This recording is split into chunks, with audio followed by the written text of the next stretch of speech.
जय श्री कृष्णा, राधे राधे। प्रिय दोस्तों, हम जो भी और जैसा भी खाना खाते हैं उसका सीधा असर हमारे शरीर पर तो पड़ता ही है, साथ ही हमारे व्यवहार और आचरण पर भी पड़ता है।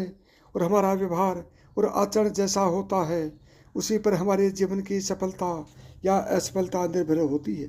दोस्तों, खाना कैसा होना चाहिए, कैसे खाना चाहिए और खाना खाते समय किन बातों का ध्यान रखना चाहिए, इसके बारे में हमारे शास्त्रों में बहुत ही डिटेल में बताया गया है। अच्छा और अच्छे तरीके से बना हुआ खाना हमेशा ही हमारे लिए फायदेमंद होता है।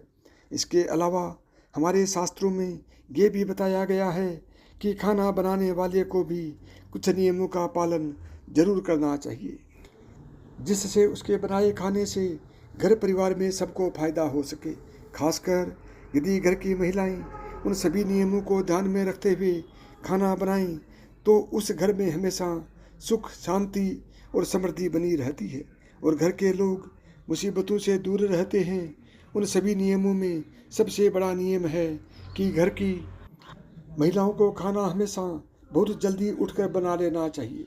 आप सोचेंगे ऐसा क्यों? तो आइए हम एक कहानी सुनाते हैं जिससे आपको ये बात समझ में आ जाए। बहुत पहले एक गांव में रमेश नाम का एक व्यक्ति रहता था। रमेश बहुत ही होशियार और हुनरमंद कुम्हार था, जो मिट्टी से ऐसे ऐसे सुंदर सुंदर बर्तन, खिलौने और अन्य चीज़ें बनाता था कि लोग देखकर हैरान रह जाते थे। उसकी बनाई हुई चीज़ों को खरीदने के लिए लोग दूर दूर से आते थे। इस प्रकार अपनी कला से वो अच्छा खासा पैसा कमा लेता था। उसने अपने लिए एक बड़ा सा घर और अन्य सुख सुविधा की वस्तुएं भी जुटा ली थी। लेकिन दुर्भाग्य से अपने माता पिता की मृत्यु के बाद रमेश अपने बड़े घर में अकेले ही जीवन यापन करता था। उसकी बुआ से उसका ये अकेलापन देखा नहीं गया और उन्होंने अपने रिश्ते की एक सुंदर सी लड़की शांति से उसकी शादी करा दी। शांति सुंदर तो थी लेकिन बहुत ही आलसी थी। किसी भी काम में उसका मन नहीं लगता था। उसे नींद बहुत प्यारी थी, जबकि रमेश को भोर में उठकर नित्य क्रम निपटाकर अपना काम शुरू करने की आदत थी। शांति सुबह देर से उठती थी और थोड़े बहुत काम के लिए काम किए नहीं कि फिर से सो जाती थी। आलस की मारी वो शाम तक सोई ही रहती थी और फिर जैसे तैसे आलस करते हुए खाना बनाती थी। घर में ना तो पहले की तरह साफ सफाई थी और ना ही रमेश को समय पर अच्छा खाना मिलता था। घर में कोई बड़ा भी नहीं था जो शांति को डांटता समझाता। शादी के कुछ महीनों तक तो रमेश ने सब कुछ बर्दाश्त कर लिया, लेकिन अब उसे लगने लगा था कि इससे तो वो कुंवारा ही ठीक था। कम से कम समय पर काम पर चला जाता था, घर में साफ सफाई रखता था और अपने हाथों से समय पर खाना बनाकर खा भी लेता था। यहाँ तो दोपहर होने तक खाना बनने का नाम ही नहीं होता था। अब उसे शांति के व्यवहार और आदतों से चिढ़ होने लगी थी, लेकिन जैसे तैसे निभाना तो था ही, सो चुपचाप निभा रहा था। शांति को उसने प्यार से, डांट से, हर तरीके से समझाने की कोशिश की, लेकिन शांति थी कि सुधरने का नाम ही नहीं लेती थी। धीरे धीरे रमेश के बर्दाश्त की सीमा खत्म हो रही थी। वो गुस्से में रहने लगा था। समय पर खाना ना मिलने पर उसे अक्सर काम पर जाने में देरी हो जाती थी। कई बार तो वो भूखा ही चला जाता था। फिर दिन भर भूख के कारण वो चिढ़चिढ़ाता रहता था। इन सभी बातों का बुरा असर उसके काम पर पड़ रहा था। उससे पहले की तरह काम नहीं हो रहा था। आमदनी कम होते होते इतनी कम हो गई कि उसका मुश्किल से गुजारा हो रहा था। पैसों की कमी के चलते अब शांति और रमेश के रोज झगड़े होते थे, जिससे दोनों ही परेशान हो गए थे।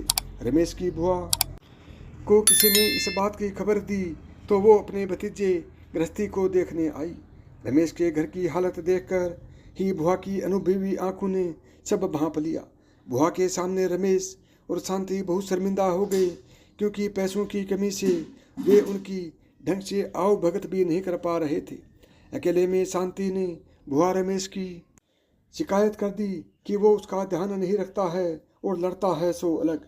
बुआ ने शांति की बात को ध्यान से सुना, हालांकि वो जानती थी कि गलती किसकी है उन्होंने शांति को सही राह दिखाने की सोच ली।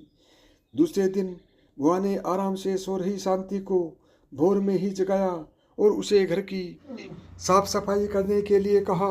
बुआ की डांट के डर से शांति बेमनसी हो उठी और काम पर लग गई। बुआ ने भी शांति की मदद की, जिससे घर चमचमा उठा। अब बुआ ने शांति को जल्दी से नहा धोकर तैयार होने के लिए कहा। शांति उनकी इस बात को भी मना नहीं कर पाई और जल्दी से नहाकर आ गई।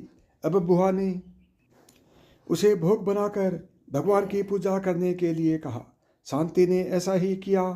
चमचमाते हुए घर में भोग और धूप दीप की सुगंध फैल गई तो अपने आप ही घर का वातावरण प्रसन्न हो गया। पूजा करने के बाद अब शांति को भी बहुत अच्छा लग रहा था। उसका सारा आलस पल भर में ही छूमंतर हो गया और वो प्रसन्न मन से जल्दी से खाना बनाने की तैयारी में जुट गई। रमेश के जागने से पहले ही उसके घर में जो था उसी से अच्छा सा खाना बना लिया। नित्य समय पर रमेश उठा तो घर की रौनक देखकर बहुत खुश हो गया। उसने भी जल्दी जल्दी नहाया और भगवान की पूजा की।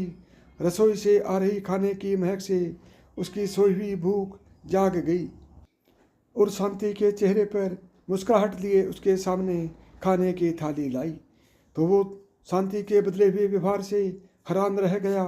उसने बुआ की तरफ देखा तो वो भी मुस्कुरा दी। रमेश सब समझ गया। उसने बहुत तसल्ली से खाना खाया और शांति को बड़े ही प्यार से देखा।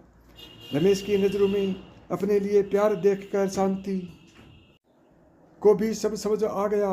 उस दिन शादी के बाद पहली बार रमेश भरे पेट घर से निकला था। अच्छे खाने के असर से दिन भर उसका मन काम में लगा रहा, जिससे उस दिन उसकी अच्छी कमाई हुई और शाम को वो खुशी से घर लौटा। शांति को अब अपनी गलती का एहसास हो गया था। अब वो बस जैसा बुआ बता कर गई थी वैसा ही करती थी। सुबह जल्दी उठकर खाना बनाने के रमेश कभी भी काम पर भूखा नहीं गया। समय पर खाना खाने से उसका चिड़चिड़ापन दूर हो गया और वो पहले की तरह काम पर ध्यान देने लगा। उनके घर में फिर से सुख समृद्धि लौट आई तो देखा आपने दोस्तों कि केवल सुबह है जल्दी खाना बन जाए तो उससे कितना फ़ायदा हो सकता है।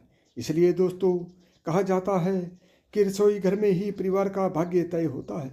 एक स्त्री अपने घर को कैसे रखती है इसी पर पूरे परिवार की किस्मत टिकी हुई होती है। अगर स्त्री देर से जागती है, देर से भोजन बनाती है तो इसका नकारात्मक प्रभाव उस घर में रहने वाले लोगों पर पड़ता है। घर को जितना स्वच्छ और सुंदर रखा जाता है उतनी ही घर में खुशहाली बढ़ती है। इसलिए महिलाओं को हमेशा अपने घर को स्वच्छ रखना चाहिए। भोजन हमेशा सुबह जल्दी बनाना चाहिए। देर से बनाए हुए भोजन पर अशुभ शक्तियाँ अपना हक जमा लेती हैं। शास्त्रों में साफ साफ कहा गया है कि देर से बने भोजन पर प्रेत तथा अन्य अशुभ शक्तियाँ अपना अधिकार कर लेती हैं और ऐसा भोजन करने से उस व्यक्ति की उद्योग गति होती है, घर में दरिद्रता आती है, घर में क्लेश होता है। इसलिए कहा जाता है कि जितना जल्दी रसोई घर में भोजन बनता है उतनी ही जल्दी घर की तरक्की होती है। साथ ही रसोई घर को हमेशा स्वच्छ रखना चाहिए। रसोई घर में कभी जूठे बर्तन नहीं रखने चाहिए। रात्रि में रसोई घर में जूठे बर्तन होते हैं तो उस घर में नकारात्मक शक्तियों का वास होने लगता है। दोस्तों घर के पुरुषों का भाग्य स्त्रियों के ऊपर टिका होता है। इसलिए घर की स्त्रियों का भी सदैव सम्मान करना चाहिए। जिस घर में स्त्रियों का अपमान किया जाता है उस घर में माँ लक्ष्मी कभी प्रवेश नहीं करती है।